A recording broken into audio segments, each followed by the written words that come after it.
Hola, mi nombre es Xavier Claur, soy el artesano colegiado número 403 aquí en la Comunidad Valenciana. Y este vídeo es para presentaros los alfabeguers de las Falleres Mayores 2015, que vamos a entregar el día 16, el jueves que viene, vamos a entregar en el Ayuntamiento de Valencia, en el Salón de Cristal. Pero tenéis el privilegio de ver las piezas que van a entregar a las Falleras Mayores del 2015, que todavía no se han nombrado. Estas piezas tan espectaculares llevan un proceso de elaboración de aproximadamente 3 meses, desde que empezamos con el amasado del barro. En la cara principal tenemos el escudo del ayuntamiento, que es cuando la coloquemos en el Salón de Cristal, lo que va a representar y lo que se va a ver es el escudo del ayuntamiento, porque realmente es el regalo que la alcaldesa, en el nombre del Ayuntamiento de Valencia, hace a las Falleras Mayores de Valencia como homenaje a su nombramiento.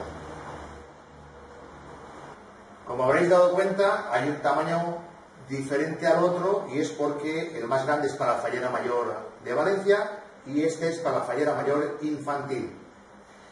El alfabeguer es una pieza que se utilizaba antiguamente como ambientador, ¿vale? Por eso normalmente siempre las tapas llevan unas rendijas para que el olor de la albahaca salga por sus orificios.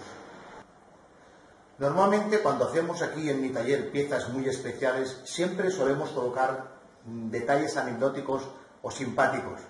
En esta ocasión las piezas tienen unos detalles, unos dibujitos, por ejemplo aquí al pie del alfabeguer hay pintada una mariquita.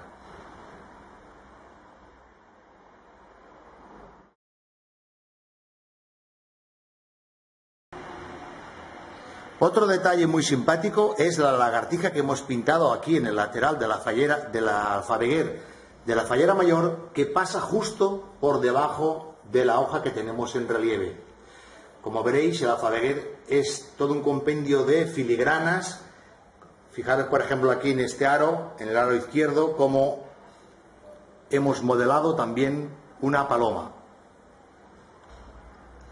Este es el motivo en la parte trasera del alfabeguer, donde hemos recreado una escena típica valenciana con un aire sorollesco, en este caso la albufera con unas pescadoras que están esperando al pescador para la comida. Por supuesto, son piezas únicas porque cada año son completamente distintas, o bien en la pintura o en su forma. Son piezas hechas a mano, de manera que nunca van a ser dos iguales. Eso sí, todos los años siempre se representan sobre unas peanas de madera noble. Bueno amigos, espero que os haya gustado los alfabeguers que hemos preparado este año para las Falleras Mayores 2015 del Ayuntamiento de Valencia.